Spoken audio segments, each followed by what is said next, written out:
북한 군사분계선에서 근무하는 군인들의 삶은 정말 처참하다고 합니다. 영하 30도 칼바람 속에 제대로 먹지도 자지도 못하는 것은 물론 매일같이 폭력에 시달린다고 하죠. 그 중에서도 가장 두려운 건 숨막히는 감시라고 하는데요. 오늘의 사연자분 또한 그곳에서 충격적인 일을 겪고 살기 위해 군사분계선을 넘었다고 합니다. 대체 무슨 일이 있었던 걸까요? 안녕하세요. 저는 탈북민 정현수라고 합니다. 한때 북한 군사분계선 부근에서 근무를 했었죠. 아직도 그날의 기억이 선명하게 남아 있습니다. 눈과 얼음으로 뒤덮인 DMZ 경계를 걷고 있었어요.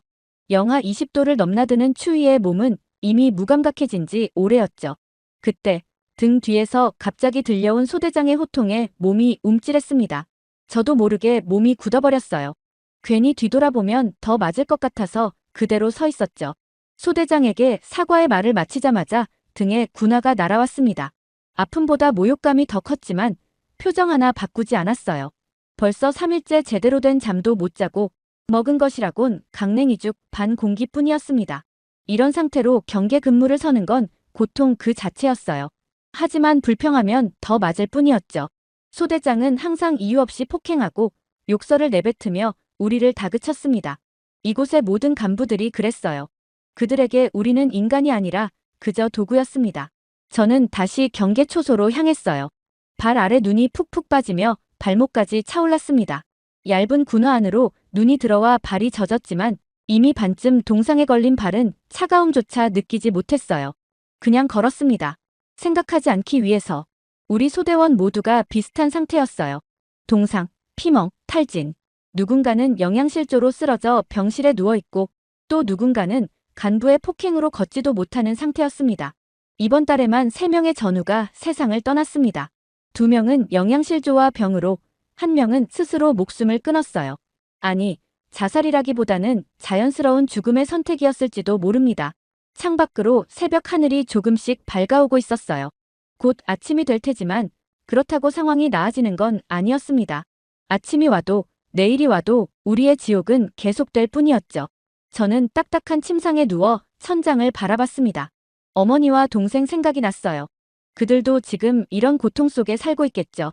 그 생각에 가슴이 조여왔습니다. 어머니는 제가 군대에 입대할 때 꼭 살아서 돌아오라고 하셨어요. 그때는 그게 단순한 인사인 줄 알았습니다. 이제 알았죠. 그건 간절한 기도였다는 것을. 며칠 뒤 저는 4명씩 조를 이뤄 초소 근무를 섰어요. 제 조에는 고참인 박성준, 같은 기수의 강태호, 그리고 최근에 배치된 신병 이민호가 있었습니다.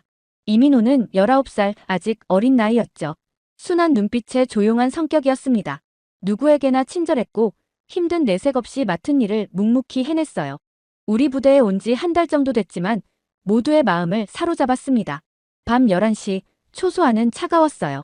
난로는 있었지만 연료가 부족해 제대로 피우지 못했습니다. 우리는 그저 두꺼운 군복 안에서 몸을 웅크리고 있었죠. 이민호는 망원경으로 남쪽 지역을 관찰하는 임무를 맡았습니다. 그때 갑자기 이민호가 움직임을 멈췄어요. 그의 어깨가 살짝 떨리는 것이 보였습니다. 저도 망원경을 들어 남쪽을 바라봤죠. 어둠 속에서 남한 도시의 불빛이 반짝이고 있었습니다. 이민호의 입에서 작은 소리가 흘러나왔어요. 혼잣말처럼, 그냥 감탄사처럼 들렸습니다. 저기는 왜 저렇게 반짝거릴까요? 단순한 호기심이었을 뿐이었죠. 그 순간 저는 등골이 오싹해지는 느낌이 들었습니다. 재빨리 주변을 살폈어요. 다행히 우리 넷 외에는 아무도 없었습니다. 이민호의 어깨를 슬쩍 건드리며 시선으로 경고했어요. 그는 금방 자신의 실수를 깨달았는지 입을 다물었습니다. 그날 밤은 아무 일 없이 지나간 것 같았어요. 하지만 이미 늦었던 거죠. 다음 날 아침, 갑작스러운 비상소집이 있었습니다. 전 병력이 연병장에 집합했어요. 찬 공기 속에서 무슨 일인지 모른 채 줄을 맞춰 서 있었습니다. 대대장이 등장했고 그 뒤로 몇몇 정치장교들이 따라왔어요. 그리고 그들 뒤에는 이민호가 있었습니다. 두 손이 등 뒤로 묶여 있었고 얼굴은 피투성이었어요. 심장이 멎는 것 같았습니다. 이민호는 연병장 중앙으로 끌려 나왔고 모두가 지켜보는 가운데 무릎을 꿇렸어요. 그의 눈에는 두려움과 혼란, 그리고 깊은 절망이 있었습니다. 대대장의 차가운 목소리가 울려 퍼졌어요. 남조선 찬양, 반동 발언, 총사령을 집행한다. 그 말은 마치 둔기로 머리를 맞은 것 같았습니다. 단 하나의 호기심 어린 발언 때문에 19살 소년이 죽음을 맞이하게 된 것이었죠. 총성이 울렸습니다. 한 번, 두 번, 세 번. 이민호의 몸이 앞으로 쓰러졌어요. 하얀 눈밭이 붉게 물들었습니다. 그 순간 저는 몸 안의 모든 것이 얼어붙는 느낌이었어요. 숨을 쉴 수 없었고 심장이 멈춘 것만 같았습니다. 온몸이 떨렸죠. 그 순수했던 소년의 피가 눈 위에 번지는 광경은 제 영혼에 깊은 상처를 남겼어요. 아무도 소리를 내지 않았습니다. 단 한 명도 움직이지 않았어요. 그저 모두가 침묵 속에 서 있었습니다. 하지만 우리 각자의 내면은 비명을 지르고 있었죠. 대대장은 차갑게 말했어요. 이것이 반역자의 최후다. 명심해라. 그리고 자리를 떠났습니다. 걸음을 옮길 때마다 다리가 천근만근 무거웠어요. 머릿속에는 방금 전 목격한 처형 장면이 계속해서 반복되었습니다. 이민호의 마지막 표정, 눈에 담긴 절망, 붉게 물든 눈밭. 이 모든 것이 제 머릿속에 각인되었죠. 저는 피투성이 눈밭을 바라보며 속으로 중얼거렸습니다. 말 한마디로 사람이 사라지는 곳. 여긴 지옥이다. 그날 밤 잠을 이룰 수 없었어요. 몸은 피곤했지만 마음이 괴로워 눈을 감을 수 없었습니다. 이민호의 마지막 모습이 머릿속에서 떠나지 않았죠. 화장실에 가서 토했어요. 속이 뒤집히고 온몸이 떨렸습니다. 그날 이후 부대의 분위기는 더욱 차갑게 얼어붙었습니다. 누구도 서로의 눈을 마주치지 않았고 불필요한 대화는 완전히 사라졌어요. 마치 우리 모두 숨을 죽이고 살아가는 유령 같았습니다. 3일간의 고된 근무를 마치고 병영으로 돌아왔을 때였어요. 소대장이 저를 불렀습니다. 가슴이 철렁 내려앉았죠. 이민호의 일과 관련해 무슨 일이 생긴 건지, 저도 감시 대상이 된 건지 불안감이 밀려왔습니다. 소대장의 사무실로 들어가자 그는 무뚝뚝하게 한 장의 종이를 내밀었어요. 편지라며 확인하고 가져가라는 짧은 지시였습니다. 의외로 단순한 일이었어요. 하지만 편지라니. 군 생활 2년 만에 처음 받는 소식이었죠. 종이는 여러 번 접히고 찢어진 상태였습니다. 누런 얼룩이 군데군데 묻어 있었어요. 흙탕물에 젖었다가 말라붙은 듯 했죠. 몇 번의 검열을 거쳤는지 봉투는 이미 찢겨져 있었고 테이프로 대충 붙인 흔적이 보였습니다. 손이 떨렸어요. 소대장의 시선을 의식하며 조심스럽게 편지를 펼쳤습니다. 내용은 간단했죠. 단 한 장의 쪽지였어요. 희미한 연필 자국으로 어머니의 글씨가 눈에 들어왔습니다. 첫 줄을 읽는 순간 온몸에 피가 얼어붙는 듯 했어요. 내 동생이 빵 한 조각 훔쳐먹다 맞아 죽었다. 머릿속이 하얘졌습니다. 숨을 쉴 수가 없었어요. 동생. 16살 민석이. 항상 웃음이 많던 그 아이가. 빵 한 조각 때문에 손이 더 심하게 떨렸지만 억지로 계속 읽었습니다. 나는 더는 못 버틴다. 나도 떠난다. 너도 떠나라. 남한에서 만나자. 살아남거라. 꼭. 그 순간 소대장의 발소리가 들려왔어요. 머릿속에 경고음이 울렸습니다. 이 편지는 즉각 처형감입니다. 탈북을 권유하는 내용이었으니까요. 급히 편지를 구겼고 소대장이 문을 열기 직전 입에 넣었습니다. 마른 종이를 꿀꺽 삼켰어요. 목이 아팠지만 표정 하나 바꾸지 않았습니다. 소대장이 들어왔어요. 편지를 확인했는지 물었고 저는 최대한 담담한 목소리로 확인했다고 대답했습니다. 내용을 묻는 날카로운 질문에 어머니의 안부 편지라고 거짓말했죠. 생존을 위한 본능적인 대응이었습니다. 소대장은 잠시 저를 노려보다 나가라는 손짓을 했어요. 병영으로 돌아오는 길, 머릿속은 온통 어머니의 편지였습니다. 동생이 죽었다는 사실이 믿기지 않았어요. 어제까지만 해도 살아있을 민석이 빵 한 조각 때문에 목숨을 잃었다니. 코끝이 시큰해졌습니다. 눈물이 나려는 걸 있는 힘껏 참았어요. 여기서 울면 안 됩니다. 감정을 드러내는 것조차 의심의 대상이 될 수 있으니까요. 침상에 누워 천장을 바라봤습니다. 어머니는 이미 탈북을 시도하셨을 거예요. 성공했을까? 아니면 생각하기도 싫었습니다. 하지만 한 가지는 확실했어요. 이제 이곳에는 제가 돌아갈 가족도 집도 없다는 사실이었습니다. 그날 밤 잠들지 못했어요. 동생의 얼굴, 어머니의 얼굴이 계속해서 떠올랐습니다. 동생은 항상 밝게 웃던 아이였어요. 피아노에 재능이 있었죠. 하지만 그 재능을 꽃피울 기회도 없이 분노가 치밀어 올랐습니다. 이런 나라에서 빵 한 조각을 훔쳤다는 이유로 어린 생명이 사라집니다. 이민호는 한마디 말 때문에 목숨을 잃었어요. 여기서는 인간의 가치가 빵 한 조각보다 말 한마디보다 가볍습니다. 새벽녘 창밖으로 희미한 빛이 들어올 때 마음을 정했습니다. 나는 여길 떠날 것이다. 어머니를 찾아 남한으로 갈 것이다. 무모한 결심이었지만 처음으로 확고한 목표가 생겼어요. 그날 이후 세상을 보는 제 눈이 달라졌습니다. 더 이상 맹목적으로 복종하는 군인이 아니었어요. 지독한 현실에서 탈출구를 찾는 죄수가 되었죠. 매일 밤 잠들기 전 탈북 계획을 구상했습니다. 혼자서는 불가능한 일이었어요. 필요한 것은 동료였습니다. 처음엔 조심스러웠어요. 누구를 믿어야 할지, 누구에게 이 위험한 생각을 털어놓아야 할지 알 수 없었습니다. 한 명의 배신자가 있다면 모두가 죽을 테니까요. 그래서 먼저 눈빛을 관찰했습니다. 이민호의 처형 이후 눈에 절망이 깊게 패인 사람들이 눈에 들어왔어요. 첫 번째로 접근한 사람은 민준이었습니다. 어느 날 초소 근무 중 그의 눈에서 똑같은 갈망을 발견했어요. 남쪽을 바라볼 때마다 그의 눈빛이 달라졌습니다. 직접적인 언급 없이 몇 가지 조심스러운 질문으로 그의 마음을 확인했어요. 민준이도 이미 같은 생각을 하고 있었습니다. 이후 성준이와 태호도 합류했어요. 넷이서 조를 이뤄 초소 근무를 서며 말없이 서로의 의지를 확인했습니다. 작은 손짓, 눈빛 교환, 의미심장한 침묵. 이것만으로도 충분했어요. 우리는 살아남기 위해 감시자의 눈을 피하는 법을 이미 터득했으니까요. 곧 다른 소대원들도 하나둘 합류했습니다. 사중대의 윤재호, 포병대의 임지훈, 통신병 김동우. 모두 비슷한 처지, 같은 고통, 같은 상처를 가진 사람들이었어요. 결국 우리는 10명이 되었습니다. 10명의 북한군 병사들, 10명의 탈출을 꿈꾸는 영혼들. DMZ에서의 구조적 이점이 있었어요. 경계부대라 남한과의 접경지대에 대한 지리적 정보가 많았습니다. 지뢰밭의 위치, 순찰 경로, 남한 초소의 위치. 모든 정보를 비밀리에 공유했어요. 여러 부대에서 모인 병사들이라 각자 다른 정보를 가지고 있었고 그것들을 모으니 탈출 경로가 그려졌습니다. 가장 중요한 정보는 지훈이가 가져왔어요. 공병 출신인 그는 지뢰밭 사이의 안전 통로를 알고 있었습니다. 오래전 선배에게 들은 비밀이라며 그 길을 따라가면 남쪽 초소까지 가장 빠르게 도달할 수 있다고 했어요. 위험은 있었지만 우리에겐 다른 선택지가 없었습니다. 모임은 항상 조심스럽게 이루어졌어요.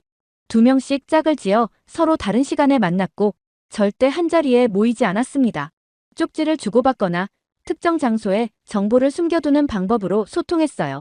때론 화장실 벽에 작은 표시를 남기기도 했습니다. 이렇게 감시의 눈을 피해 계획을 다듬어갔죠. 가장 큰 고민은 시기였어요. 언제 떠날 것인가. 너무 서두르면 준비가 부족해 실패할 수 있고 늦어지면 들킬 위험이 커졌습니다. 모두가 조급했지만 냉정함을 유지했어요. 한 번의 기회, 그것이 우리의 마지막 기회라는 걸 알았으니까요. 어느 날 밤 보급창고 뒤에서 민준이와 만났습니다. 그의 얼굴은 창백했어요. 내일부터 정치보위부에서 비밀조사가 시작된다는 소식을 들었다고 했습니다. 누군가 우리의 움직임을 눈치챈 걸까요? 불안감이 엄습했어요. 시간이 없었습니다.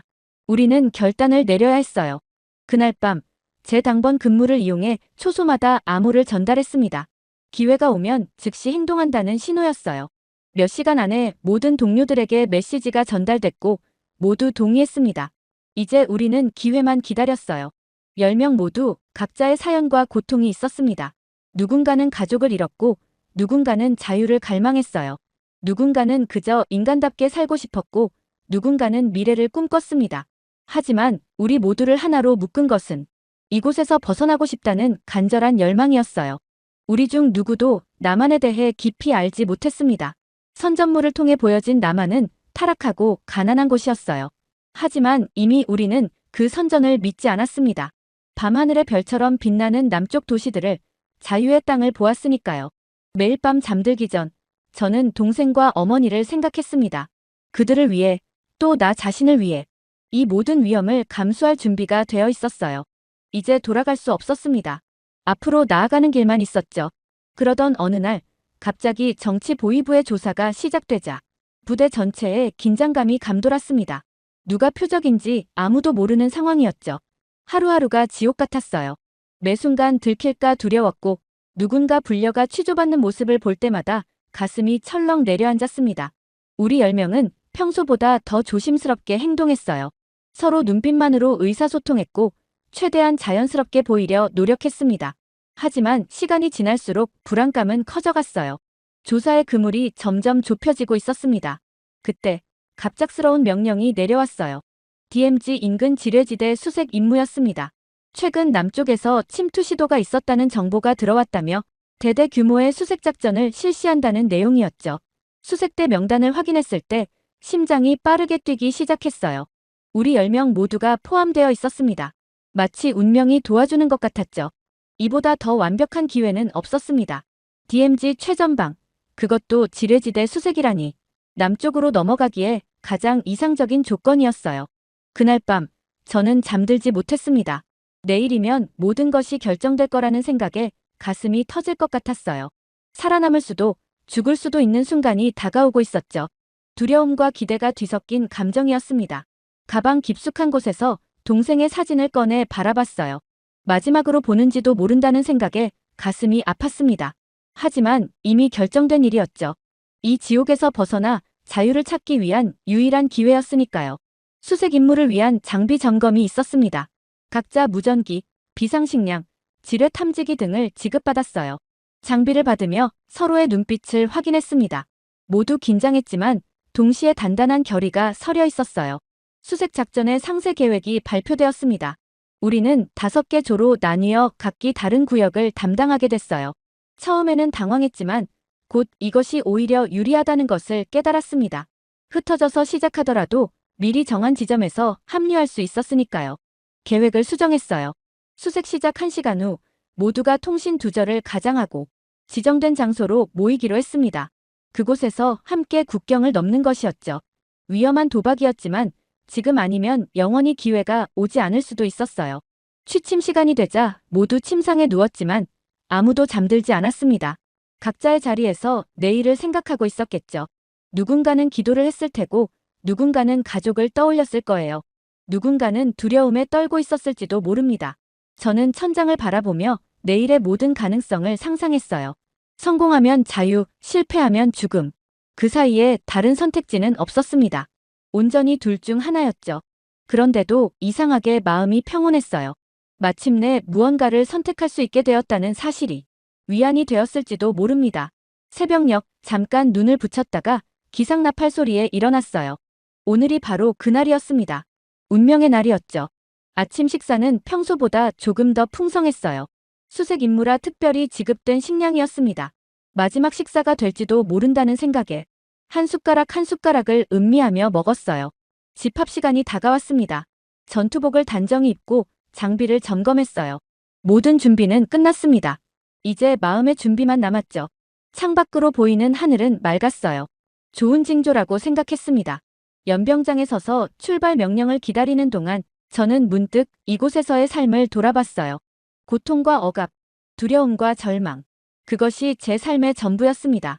하지만 오늘 모든 것이 바뀔 수 있었어요. 사람답게 살 수 있는 기회가 눈앞에 있었죠. 우리 10명은 서로 떨어져 있었지만 같은 생각을 하고 있었다고 확신합니다. 이것이 마지막 기회라는 것을, 그리고 우리가 함께 해내리라는 것을요. 남쪽 철책을 바라보며 마음속으로 다짐했습니다. 내일 그 선을 넘는다. 죽더라도 사람답게 죽는다. 이후 DMZ로 향하는 발걸음이 무거웠습니다. 마음은 이미 남쪽을 향해 달리고 있었지만 몸은 여전히 북한군 병사였어요. 차가운 아침 공기가 폐 속으로 파고들었습니다. 오늘이 마지막 날이 될지도 모른다는 생각에 모든 감각이 예민해졌어요. 수색대는 계획대로 5개 조로 나뉘어 각자의 구역으로 흩어졌습니다. 저는 민준이, 성준이와 한조였어요. 우리는 서쪽 지역을 담당했습니다. 간부의 시선이 멀어지자마자 시계를 확인했죠. 1시간 후면 모이기로 한 지점으로 향해야 했어요. 수색을 가장하며 천천히 지정된 방향으로 움직였습니다. 심장은 빠르게 뛰었지만 표정은 평온하게 유지했어요. 의심을 살 수는 없었으니까요. 간간히 무전이 들어왔습니다. 다른 조의 동료들도 무사히 위치를 이동하고 있었죠. 예정된 시간이 다가오자 긴장감이 최고조에 달했어요. 마지막 무전 교신 후 저희는 무전기 배터리를 뺐습니다. 이제 돌아갈 길은 없었어요. 조용히 3사람은 약속된 장소로 향했습니다. 울창한 숲속 작은 계곡에서 다른 조원들이 기다리고 있었어요. 모두 무사히 도착한 것을 확인하고 안도의 한숨을 내쉬었습니다. 10명 전원이 모였어요. 이제 진짜 탈출이 시작됐습니다. 공병 출신 지훈이가 지도를 펼쳤어요. 남쪽으로 가는 최단 경로를 다시 한번 확인했습니다. 지뢰밭을 피해가는 루트였죠.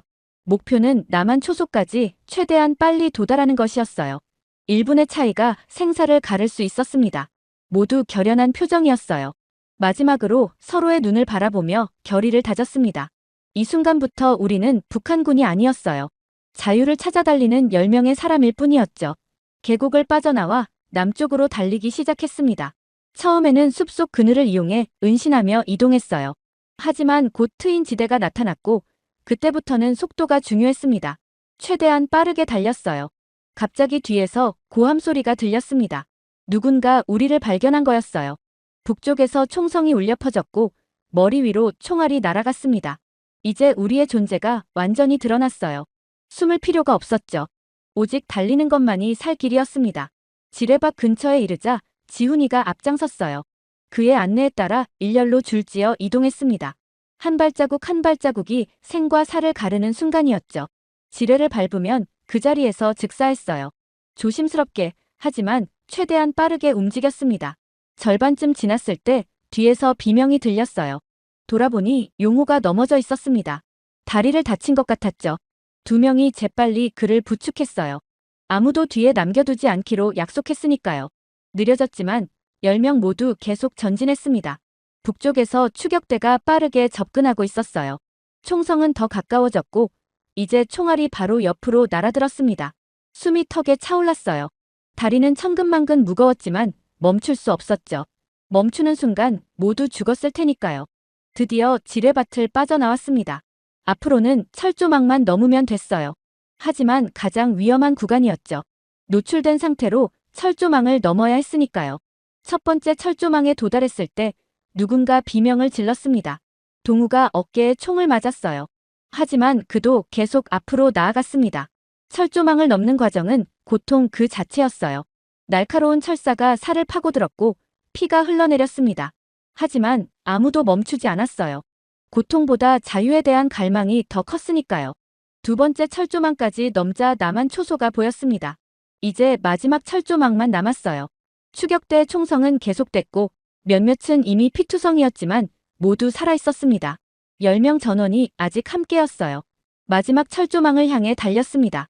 남한 초소에서도 우리를 발견한 것 같았어요. 움직임이 감지됐습니다. 이제 우리의 운명은 그들의 반응 속도에 달려 있었죠. 남한군이 우리를 적으로 오인하면 그 자리에서 사살될 수도 있었습니다. 최후의 철조망 앞에서 저는 목청껏 외쳤어요. 모두가 함께 외쳤습니다. 살고 싶습니다. 도와주세요. 절박한 외침이었어요. 인간의 가장 원초적인 생존 본능이 담긴 외침이었습니다. 이후 마지막 철조망을 넘어서는 순간 저는 땅에 쓰러졌습니다. 다리에 힘이 완전히 빠졌어요. 온몸은 상처투성이었고 숨은 거칠게 흘러나왔습니다. 하지만 뒤돌아보니 10명 모두 철조망을 넘었더군요. 믿기지 않는 현실이었습니다. 남한 초소에서 군인들이 달려오고 있었어요. 방탄복을 입고 총을 든 채로 접근했습니다. 그들의 눈에는 경계심이 역력했죠. 우리가 함정일지도 모른다는 의심이 담겨 있었습니다. 하지만 우리는 그저 땅에 누워 숨을 고를 뿐이었어요. 도망칠 힘도 싸울 의지도 없었습니다. 남한 군인들이 우리를 둘러쌌어요. 그들이 서로 무전을 주고받는 소리가 들렸습니다. 긴장된 시간이 흘렀죠. 그리고 곧 한 군인이 조심스럽게 다가왔어요. 그는 총을 내렸고 천천히 무릎을 꿇었습니다. 그 군인의 얼굴에서 경계심이 사라지고 인간적인 감정이 떠올랐어요. 그는 용호의 다친 다리를 확인했고 재빨리 무언가를 외쳤습니다. 순식간에 의료팀으로 보이는 인원들이 달려왔어요. 그들은 우리 각자의 상태를 확인하기 시작했습니다. 피투성이가 된 동우의 어깨에 즉시 응급처치가 이루어졌어요. 깨끗한 거즈와 붕대로 상처를 감싸고 주사로 약물을 투여했습니다. 용호의 다리도 즉시 고정시켰어요. 모두가 신속하고 효율적으로 움직였습니다. 따뜻한 물병이 제 손에 쥐어졌어요. 누군가 담요를 어깨에 둘러주었습니다. 그 순간 이상한 감정이 제 가슴을 가득 채웠죠. 처음 경험하는 감정이었어요. 나중에야 알았습니다. 그것이 안전함이라는 감정이었다는 것을요. 우리를 둘러싼 군인들의 표정이 점차 바뀌었어요. 처음의 경계심은 이제 동정과 연민으로 변해 있었습니다. 그들은 우리를 적이 아닌 도움이 필요한 사람으로 대했어요. 이것이 가장 큰 충격이었습니다. 헬리콥터가 도착했어요. 들것에 실려 헬리콥터로 옮겨지는 동안 한 군인이 제 어깨를 가볍게 두드렸습니다. 그의 눈에는 존중이 담겨 있었어요. 사람을 사람으로 대하는 시선이었습니다. 헬리콥터 안에서 저는 창밖을 바라봤어요. 북쪽에서는 여전히 총성이 들렸고 추격대가 철조망 앞에서 분노에 차 고함치는 모습이 보였습니다. 하지만 이제 그들은 저희에게 닿을 수 없었어요. 그 선을 넘은 순간 우리는 다른 세계로 왔습니다. 병원에 도착하자 더 많은 의료진이 우리를 맞았어요. 깨끗한 침대, 소독된 의료기구, 하얀 가운을 입은 의사들. 모든 것이 낯설었습니다. 하지만 더 놀라운 것은 그들의 태도였어요. 그들은 우리에게 존엄을 가진 환자로서 대했습니다. 검사와 치료가 이어졌어요. 영양실조, 동상, 구타 흔적, 다양한 상처들이 확인됐습니다. 의사들의 표정이 점점 굳어지는 것을 볼 수 있었어요. 우리 몸에 새겨진 고통의 흔적들이 남한 사람들에게는 충격적이었나 봅니다. 밤이 되어 모두 안정을 찾았을 때 제 옆 침대의 민준이가 갑자기 흐느끼기 시작했어요. 이유를 물을 필요도 없었습니다. 그의 울음소리에 하나둘 다른 침대에서도 흐느낌이 이어졌죠. 곧 병실 전체가 울음소리로 가득 찼습니다. 저도 참지 못하고 눈물을 흘렸어요. 그것은 슬픔의 눈물이 아니라 안도와 해방의 눈물이었습니다.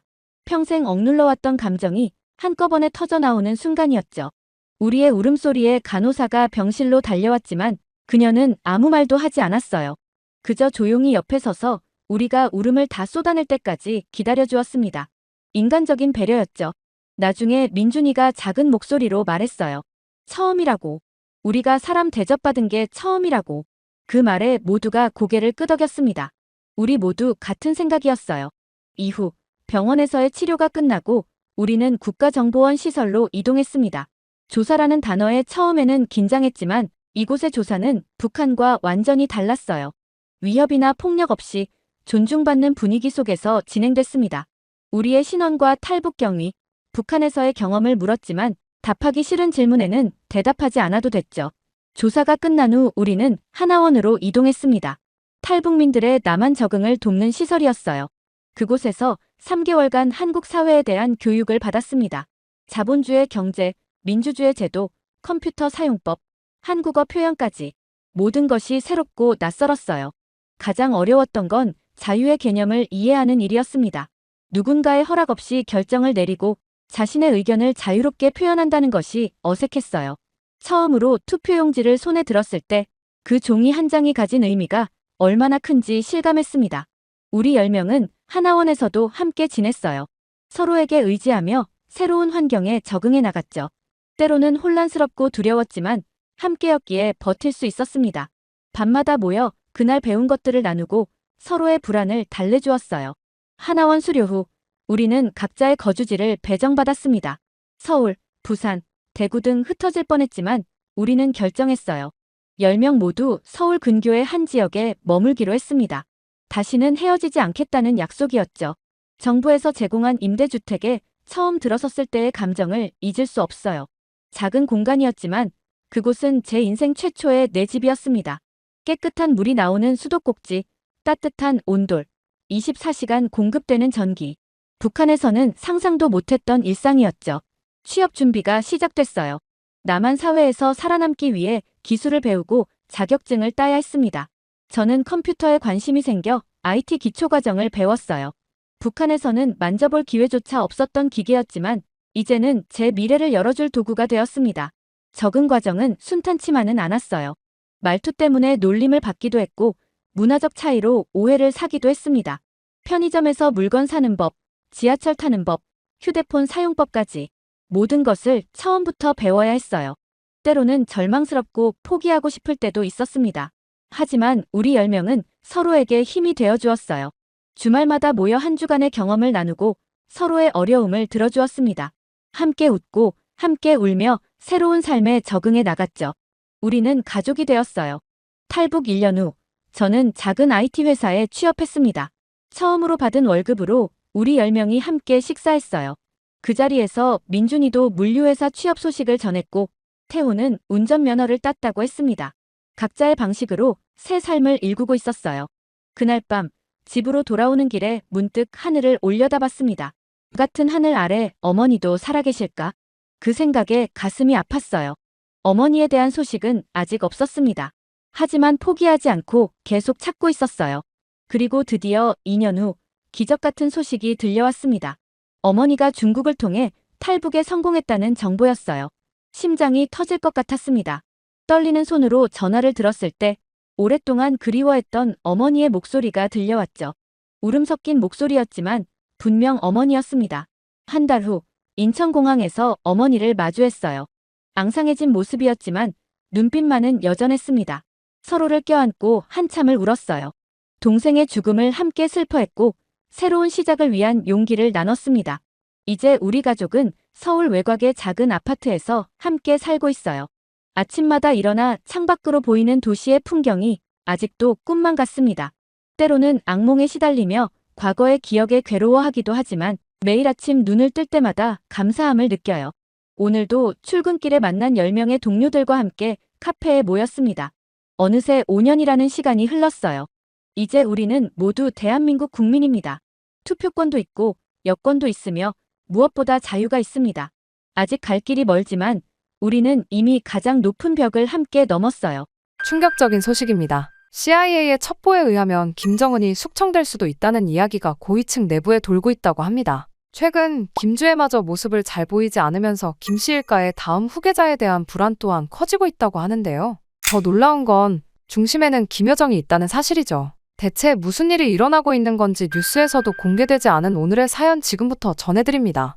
안녕하세요. 저는 탈북민 리명호라고 합니다. 한때 노동당 고위 간부로 김정은의 최측근이라 불리던 사람이었어요. 하지만 그때의 일이 있은 후로는 반역자란 이름으로 북한을 탈출한 탈북민이 되고 말았죠. 오늘 들려드릴 이야기는 북한 내부에서 실제 일어나고 있는 권력 다툼과 숨겨진 진실에 관한 것입니다. 제가 고위 간부가 된 때부터 이미 김정은의 건강 상태는 좋지 않았습니다. 외부에서는 그저 체중이 늘었다 줄었다 하는 모습만 봤겠지만 사실 내부 상황은 더 심각했어요. 심장질환과 신장질환이 있다는 기밀 정보가 고위 간부들 사이에 이미 은밀히 퍼져 있었습니다. 김정은의 건강 악화와 함께 후계 구도에 관한 이야기가 조심스럽게 오가기 시작했었어요. 김정은은 딸 김주애를 공식 석상에 자주 등장시키며 후계자로 세우려는 의도를 내비쳤습니다. 하지만 그의 여동생 김여정은 다른 생각을 품고 있었죠. 김여정은 표면적으로는 오빠를 충성스럽게 보좌하는 모습이었지만 내부적으로는 자신의 권력을 키워나가고 있었습니다. 김여정이 직접 지시한 숙청 작업이 늘어났었죠. 특히 김주애를 지지하는 세력들이 하나둘 조용히 제거되기 시작했어요. 내부의 혼란이 시작된 것이죠. 그럴수록 저희 심장은 더욱 빠르게 뛰었습니다. 무서워서냐고요? 아니요. 오히려 그 반대였죠. 저는 오래전부터 저는 몇몇 뜻이 맞는 고위 간부들과 함께 비밀 조직의 일원으로 활동해왔었거든요. 표면적으로는 김정은에게 충성하는 척하며 내부에서는 변화를 준비했었습니다. 우리의 목표는 북한의 체제를 바꾸어 인민들이 굶주리지 않고 행복하게 살 수 있는 나라를 만드는 것이었죠. 그렇기에 이런 혼란은 오히려 저희에게는 기회였어요. 저희 또한 조용히 움직이고 있었죠. 고위층은 배부르고 인민들은 모두 기근으로 죽어가는 이 사회를 완전히 바꿀 거라는 희망을 품고 말입니다. 물론 그때는 알지 못했습니다. 희망이 사라지는 건 한순간이라는 사실을 말이죠. 아직도 그날의 기억이 생생합니다. 평소와 다름없는 오전, 김정은이 저녁에 중앙당사에서 최측근 간부들과 만찬을 갖는다는 내용이었습니다. 그리고 저도 그 자리에 초대되었다는 메시지였죠. 그날 저녁 두근거리는 심장을 달래며 평양 노동당 중앙당사로 향했습니다. 건물 내부는 평소보다 더욱 삼엄한 경비가 이루어지고 있었어요. 곳곳에 보안 요원들이 배치되어 있었죠. 그들의 시선이 저를 향할 때마다 등줄기로 한기가 느껴졌습니다. 특별 회동이 열리는 방으로 안내되었어요. 방에 들어서자 김정은과 몇몇 최측근 간부들이 이미 자리에 앉아 있었습니다. 김정은은 저를 반겼지만 그의 목소리에는 평소보다 지친 기색이 역력했습니다. 저는 공손히 인사하고 자리에 앉았어요. 실내에는 무언가 불안한 기운이 감돌았습니다. 다른 간부들의 눈빛에서도 긴장감이 느껴졌죠. 모두가 서로를 의심하는 듯했어요. 이런 상황에서 저는 최대한 자연스럽게 행동하려 애썼습니다. 내색할 수 없는 공포와 싸우며 말이죠. 만찬이 시작되었어요. 북한에서 최고급으로 대접받는 음식들이 테이블 위에 가득했습니다. 하지만 제 입맛은 이미 사라진 지 오래였죠. 음식을 삼키기 위해 목구멍을 억지로 움직이는 것조차 고통스러웠어요. 모두의 얼굴에는 긴장감이 서려 있었습니다. 식사가 어느 정도 진행되었을 때 김여정이 들어왔어요. 그 순간 저는 본능적으로 위험을 감지했습니다. 그녀가 미소 지으며 테이블 주변을 돌 때 제 직감은 더욱 강하게 경고음을 울렸어요. 무언가 불길한 일이 일어날 것만 같았습니다. 그리고 특별한 와인 한 병을 들고 왔죠. 그녀가 최고 지도자를 위한 특별한 와인이라며 김정은의 잔에만 와인을 따르는 모습이 눈에 들어왔어요. 김여정의 행동을 지켜보며 저는 그녀의 모습이 평소와 다르다는 것을 느꼈어요. 그녀의 손이 미세하게 떨리고 있었고 눈빛에는 뭔가 계산된 듯한 차가움이 있었습니다. 평소에도 냉철하던 그녀였지만 오늘은 뭔가 달랐어요. 김정은의 잔에만 와인을 따르는 그녀의 모습이 유독 수상해 보였죠. 저는 온 신경을 곤두세우고 상황을 지켜봤습니다. 마음속으로는 제발 아무 일도 일어나지 않기를 바라며 기도했어요.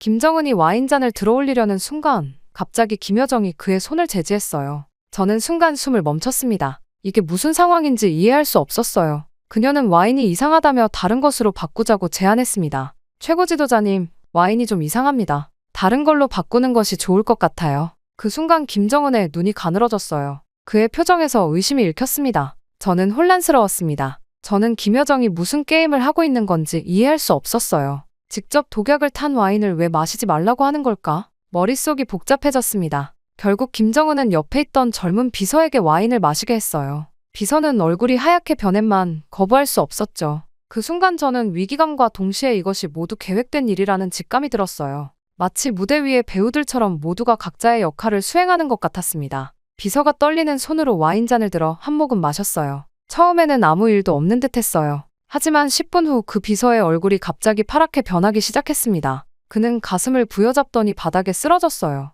입에서는 거품이 나왔고 전신이 경련을 일으켰습니다. 너무나 끔찍한 광경에 저는 공포로 얼어붙었어요. 모두가 충격에 빠진 가운데 그 비서는 그 자리에서 사망했습니다. 김정은의 분노에 찬 고함이 회동장을 가득 채웠어요. 경호원들이 일제히 방으로 뛰어들었습니다. 그때 김여정이 김정은의 손을 꼭 잡았어요. 그녀는 이것이 쿠데타 세력의 소행이라며 최고 지도자님을 해치려는 반역자들이 당 내부에 있다고 말했습니다. 김여정의 눈빛은 진실된 걱정으로 가득해 보였지만 저는 그 연기를 간파할 수 있었어요. 온몸에 전율이 흘렀습니다. 이 모든 것이 김여정의 계략이었어요. 깨달음의 순간이 머리를 강타했죠. 그녀는 자신이 독사를 시도한 것처럼 꾸민 후 우리 비밀 조직을 희생양으로 삼으려 했던 것이죠. 그녀는 우리의 존재를 이미 알고 있었던 겁니다. 이 사건을 통해 그녀는 김정은의 신뢰를 얻고 동시에 자신의 정적들을 제거할 명분을 얻으려 했습니다. 그 순간 저는 우리 조직이 그리고 제가 얼마나 위험한 상황에 처했는지 온몸으로 느꼈어요.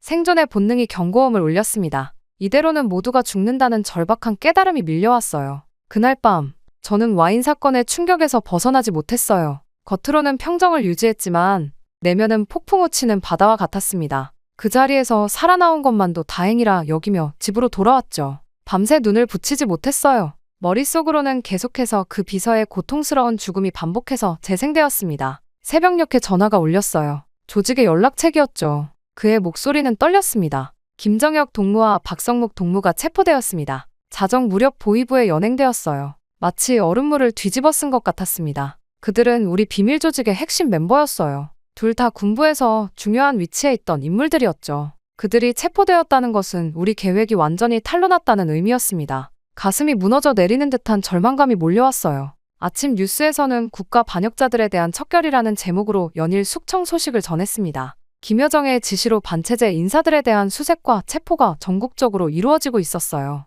이미 수십 명이 체포되었다는 소식이 들려왔습니다. 불과 하루 만에 상황이 완전히 뒤바뀌었어요. 사무실에 도착했을 때 동료들의 시선이 달라져 있었습니다. 모두 서로를 의심하는 눈빛이었어요. 누가 다음 희생양이 될지 아무도 모르는 상황이었죠. 제 책상 위에는 김여정의 집무실로 오라는 메모가 놓여 있었어요. 심장이 멎는 듯 했습니다. 김여정의 사무실로 향하면서 저는 마지막 선택을 해야 한다는 것을 깨달았어요. 이제 쿠데타는 실패했습니다. 모든 계획이 물거품이 되었고 우리 조직은 하나둘 무너져가고 있었죠. 제게 남은 선택지는 단 하나, 탈출이었습니다. 김여정을 만나기 전 화장실에 들러 비밀 통신기로 마지막 메시지를 보냈어요. 오늘 밤 계획대로 진행하라. 이미 만일의 사태를 대비해 가족들의 탈출 계획은 세워두었었습니다. 언제 이런 일이 벌어질지 모른다는 불안감이 항상 있었기에 미리 준비해둔 것이 다행이었죠. 김여정의 사무실에 들어서자 그녀는 냉정한 미소로 저를 맞이했어요. 그 미소 뒤에 숨겨진 냉혹함이 느껴졌습니다.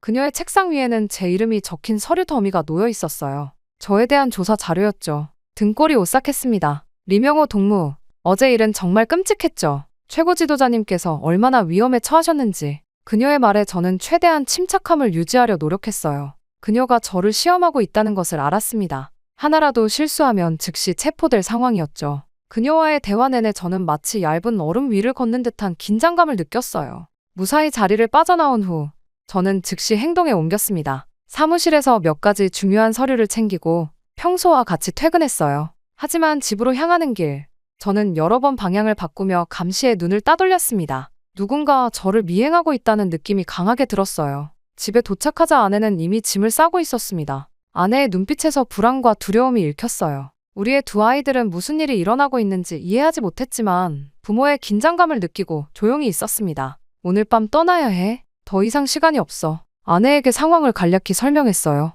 그녀는 묵묵히 고개를 끄덕였습니다. 우리는 평소처럼 저녁 식사를 하고 아이들을 재웠어요. 그리고 밤 11시, 마침내 탈출의 시간이 다가왔습니다. 평양을 떠나 중국 국경으로 향하는 위험한 여정이 시작되었어요. 평양을 탈출한 후 우리 가족은 비밀리에 북중 국경지대를 향해 이동했어요. 미리 준비해둔 위조 서류와 뇌물로 검문소를 통과하며 북쪽으로 향했습니다. 매 순간이 공포의 연속이었죠. 작은 소리에도 가슴이 철렁 내려앉았어요. 아이들은 무슨 일이 벌어지고 있는지 완전히 이해하지 못했지만 상황의 심각성을 느꼈는지 놀라울 정도로 침묵을 지켰습니다. 3일 동안의 고된 여정 끝에 우리는 함경북도의 작은 마을에 도착했어요. 이곳에서 미리 연락해둔 탈북 브로커를 만나기로 했습니다. 마을 입구의 허름한 집에서 그를 만났어요. 브로커는 날카로운 눈빛의 중년 남성이었습니다. 그는 우리를 보자마자 긴장한 표정을 지었죠. 리명호 동지, 당신을 돕는 것은 큰 위험을 감수하는 일입니다. 전국에 당신의 수배령이 내려졌어요. 심장이 요동쳤습니다. 이미 저를 찾고 있다는 사실이 현실감 있게 다가왔어요. 국경을 건너는 계획을 서둘러야 했습니다. 브로커는 국경 경비대의 교대 시간에 맞춰 우리를 두만강으로 안내했어요. 날씨는 차갑고 비가 내렸습니다. 강변에 도착했을 때는 이미 자정이 넘어가고 있었어요. 짙은 어둠 속에서 강 건너편 중국 땅이 희미하게 보였습니다. 자유를 향한 마지막 관문이었죠. 지금이 기회입니다. 경비병들이 막 교대했어요.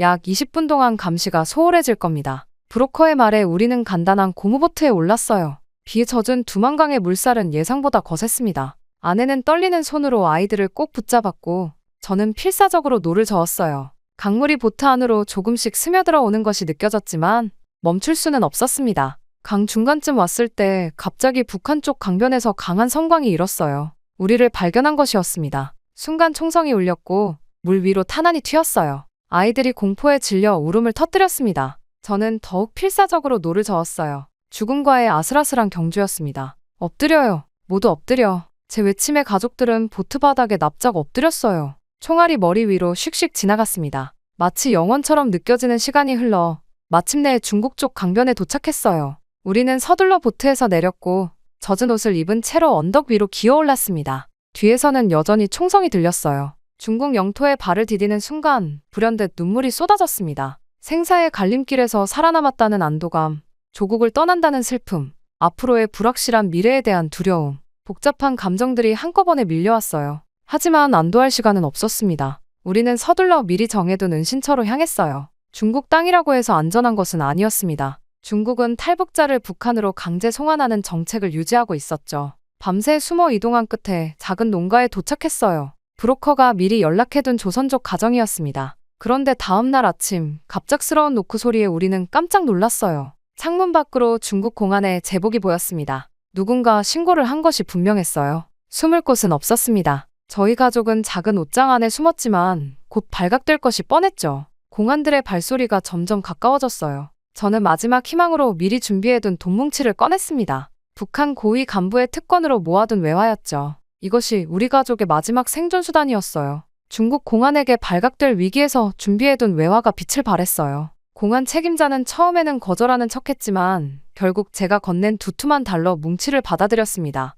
그는 겉으로는 우리를 체포하는 척하며 차에 태웠지만 실제로는 더 안전한 곳으로 이동시켜 주었어요. 이것이 중국에서의 첫 번째 교훈이었습니다. 돈이면 많은 것이 가능했죠. 중국 내에서도 계속 움직여야 했어요. 북한 보위부의 공작원들이 중국 전역에서 활동하고 있다는 사실을 알고 있었기 때문입니다. 한국 대사관으로 바로 가는 것은 너무 위험했어요. 그들은 대사관 주변을 24시간 감시하고 있었거든요. 브로커의 조언에 따라 우리는 남쪽으로 이동하기로 결정했습니다. 중국에서 라오스, 태국을 거쳐 한국으로 가는 루트였어요. 더 시간이 걸리고 위험했지만 성공 가능성이 더 높았습니다. 중국 남부까지 가는 데만 2주가 걸렸어요. 기차, 버스, 때로는 트럭 뒤편에 숨어 이동했습니다. 매번 검문소를 통과할 때마다 심장이 멎는 듯 했어요. 아이들은 이 고된 여정에서 놀라운 인내심을 보여줬습니다. 어린 나이에 이런 고통을 겪게 해 마음이 아팠지만 그들에게 자유를 주기 위한 선택이었어요. 마침내 중국과 라오스의 국경 지역에 도착했습니다. 여기서 또 다른 브로커를 만났어요. 그는 우리보다 앞서 탈북에 성공한 사람의 소개로 만난 현지인이었습니다. 그와 함께 밀림 속 비밀 루트를 따라 국경을 넘었어요. 라오스의 밀림은 상상 이상으로 험난했습니다. 습하고 더운 날씨, 무수한 벌레들, 그리고 끝없이 이어지는 오르막길. 아내는 한 명의 아이를 업고 저는 다른 아이의 손을 잡고 앞으로 나아갔어요. 식량은 제한되어 있었고 때로는 하루에 한 끼도 먹지 못하는 날도 있었습니다. 아빠, 언제 집에 가요? 작은 아이의 질문에 가슴이 찢어지는 듯했어요. 그에게 집은 이제 없었습니다. 우리는 새로운 집을 찾아가는 중이었죠. 하지만 그것을 어떻게 설명할 수 있을까요? 저는 그저 곧 좋은 곳에 도착할 거야 라고 대답할 수밖에 없었습니다. 라오스에서의 4일간의 고된 여정 끝에 태국 국경에 도착했어요. 여기서도 국경을 몰래 넘어야 했습니다. 이번에는 강을 건너야 했죠. 다행히 비가 오지 않아 수위가 낮았어요. 아이들을 등에 업고 조심스럽게 강을 건넜습니다. 태국에 발을 들이는 순간 새로운 희망이 솟아났어요. 태국은 탈북자들을 북한으로 강제 송환하지 않는 국가였습니다. 하지만 여전히 불법 입국자였기에 주의해야 했죠. 브로커의 안내로 방콕으로 향했습니다. 방콕에 도착한 우리는 한국 대사관을 찾았어요. 대사관 앞에 서서 저는 잠시 망설였습니다. 이 문을 넘으면 다시는 북한으로 돌아갈 수 없다는 것을 의미했으니까요. 하지만 아이들의 미래를 생각하며 용기를 냈습니다. 우리는 북한에서 온 탈북자입니다. 도움이 필요합니다. 대사관 직원들은 처음에는 의아해했지만 제가 북한 고위 간부였다는 사실을 알고는 신속하게 움직였어요. 우리는 안전한 장소로 이동되었고 면담이 진행되었습니다. 제가 가진 정보의 가치를 확인한 후 한국 정부는 태국 당국과 협의하여 신속하게 우리의 한국행을 결정했어요. 태국 이민국에서의 절차를 마치고 마침내 인천행 비행기에 오르는 순간 저는 눈물을 참을 수 없었습니다. 창밖으로 보이는 구름 위로 우리 가족의 새로운 인생이 시작되고 있었어요. 인천공항에 도착했을 때 그 거대하고 현대적인 건물을 보고 숨이 멎는 듯했어요. 저희 가족은 일반 입국장이 아닌 별도의 통로로 안내되었어요. 국정원 요원들이 저희를 맞이했지만 그들의 태도는 북한 보위부와는 전혀 달랐습니다. 위압적이지 않고 인간적이었죠. 리명호 씨, 대한민국에 오신 것을 환영합니다. 지금부터 일정 기간 조사와 보호가 필요합니다. 그들이 저를 동무가 아닌 씨라고 부르는 것조차 낯설고 감동적이었어요. 인간으로서의 존엄을 느꼈습니다. 조사 과정에서도 고문이나 협박이 없었죠. 그저 사실을 물어볼 뿐이었어요. 이런 대우를 받는 것이 처음이라 눈물이 날 것 같았습니다. 약 한 달간의 조사를 마친 후 저희 가족은 하나원으로 이동했어요. 처음 하나원에 들어섰을 때 모든 것이 새롭고 놀라웠습니다. 24시간 따뜻한 물이 나오고 전기가 끊기지 않는다는 사실은 너무나 감격스러웠어요. 북한에서는 최고위층도 누리지 못하는 편안함이었습니다. 이곳에서는 모든 사람이 이렇게 살아요? 정말 믿기지 않네요. 하나원 선생님의 설명을 들으며 저는 감탄을 금치 못했습니다. 북한 주민들이 이런 현실을 알게 된다면 어떤 생각을 할까요? 그들도 이런 자유와 풍요를 누릴 자격이 있다는 생각에 가슴이 아팠어요. 가장 충격적이었던 것은 정보의 자유였습니다. 인터넷으로 세계 어디든 정보를 찾아볼 수 있다는 사실에 밤새 잠을 이루지 못했어요. 북한에서는 상상조차 할 수 없는 일이었죠. 처음으로 검열 없는 뉴스를 보았을 때 눈물이 하염없이 흘렀습니다. 그동안 얼마나 많은 거짓과 왜곡 속에 살아왔는지 깨달았어요. 하나원에서 가장 놀라웠던 순간은 담당 선생님이 대통령을 비판하는 말을 아무렇지 않게 했을 때였습니다. 저는 본능적으로 주변을 둘러보며 누가 듣고 있지 않은지 확인했어요. 선생님은 제 반응을 보고 미소 지었습니다. 리명호 선생님, 여기서는 정부를 비판해도 체포되지 않아요. 그것이 민주주의입니다. 그 말에 저는 멍해졌어요. 눈물이 왈칵 쏟아졌습니다. 북한에서는 최고 지도자에 대한 작은 불만조차 목숨을 잃을 수 있는 일이었으니까요. 이런 자유가 있는 사회에서 북한 주민들이 여전히 공포 속에 살고 있다는 사실이 너무나 가슴 아팠습니다. 하나원을 나와 서울거리를 처음 걸었을 때의 충격은 말로 표현할 수 없었어요. 사람들이 자유롭게 스마트폰으로 통화하고 웃으며 얘기하고 다양한 옷을 입고 있었습니다. 아무도 그들을 감시하거나 신고하지 않았어요. 카페에 앉아 처음으로 와이파이를 사용했을 때 손이 떨렸습니다. 이런 자유를 누릴 수 있다는 것이 믿기지 않았어요. 슈퍼마켓에서 다양한 식품을 보고 아내와 함께 울었습니다. 북한에서는 상상도 할 수 없는 풍요로움이었어요. 아이들이 어린이집에서 행복하게 놀며 배우는 모습을 보며 감사의 기도를 드렸습니다. 그들은 이제 자유롭게 꿈꾸고 그 꿈을 이룰 수 있는 나라에 있었으니까요. 매일 밤 잠들기 전 저는 창밖을 바라보며 북에 남겨진 사람들을 생각했어요. 언젠가 그들도 이런 자유와 인간다운 삶을 누릴 수 있기를 간절히 바랐습니다. 그리고 그날이 올 때까지 제가 경험한 자유의 소중함을 결코 잊지 않겠다고 다짐했어요. 하나원에서의 교육을 마치고 저희 가족은 서울의 한 아파트로 이주했어요. 정부의 지원으로 정착금을 받고 새 삶을 시작했습니다. 처음으로 우리 가족만의 집 열쇠를 받았을 때 손에 힘이 들어가지 않을 정도로 감격스러웠어요. 북한에서는 집도 국가의 소유였지만 이곳에서는 진정한 내 집이 생긴 것이었습니다. 정착 초기에는 모든 것이 낯설고 어려웠어요. 지하철을 타는 법, 은행 계좌를 개설하는 법, 마트에서 물건을 사는 법까지 사소한 일상조차 배워야 할 것들이었습니다. 하지만 이웃들과 지원 단체들의 도움으로 조금씩 적응해 나갔어요. 제게 가장 큰 고민은 직업이었습니다. 북한에서 최고위층이었던 저는 이곳에서 완전히 새로운 직업을 찾아야 했어요. 처음에는 북한 체제와 정치에 대한 강연을 다니며 생활했습니다. 많은 사람들이 북한 내부 이야기에 관심을 가졌고 제가 들려줄 수 있는 이야기들이 있었죠. 아내는 한식당에서 일을 시작했어요. 처음에는 단순한 보조 업무였지만 점차 요리 실력을 인정받으며 자리를 잡아갔습니다. 북한에서 고위 간부의 아내로 살던 그녀가 이렇게 열심히 일하는 모습을 보며 존경심이 커졌어요. 그녀는 그 어떤 불평도 없이 새로운 환경에 적응해 나갔습니다.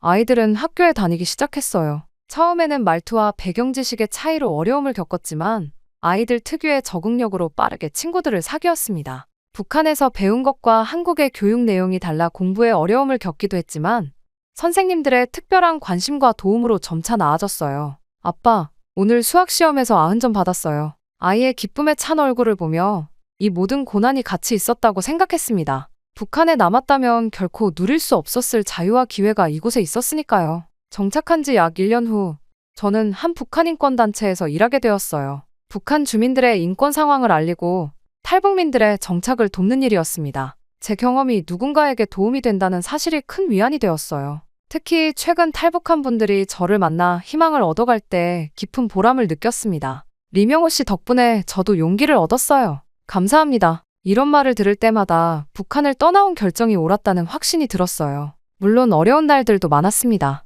이질감, 소외감, 그리고 북에 두고 온 가족들에 대한 그리움과 죄책감이 때로는 저를 괴롭혔어요. 특히 밤중에 홀로 깨어있을 때 북한에서의 기억들이 물밀듯이 밀려왔습니다. 하지만 그럴 때마다 아침에 일어나 자유롭게 거리를 걷고 원하는 것을 말하고 아이들이 행복하게 학교에 가는 모습을 보며 다시 힘을 얻었어요. 이것이 진정한 삶이라고 느꼈습니다. 3년이 지난 지금 저희 가족은 한국 사회에 어느 정도 뿌리를 내렸어요. 아내는 작은 북한 음식 전문점을 열었고 저는 책을 출간하며 북한의 실상을 알리는 일을 계속하고 있습니다. 아이들은 학교에서 우수한 성적을 거두며 각자의 꿈을 향해 나아가고 있어요. 자유를 찾아 목숨을 걸고 탈출한 그 선택이 우리 가족에게 새로운 삶을 선물했습니다. 이제 저는 매일 아침 감사하는 마음으로 하루를 시작해요. 자유라는 것이 얼마나 소중한지, 그리고 그 자유를 위해 얼마나 많은 사람들이 여전히 고통받고 있는지 결코 잊지 않으려 합니다.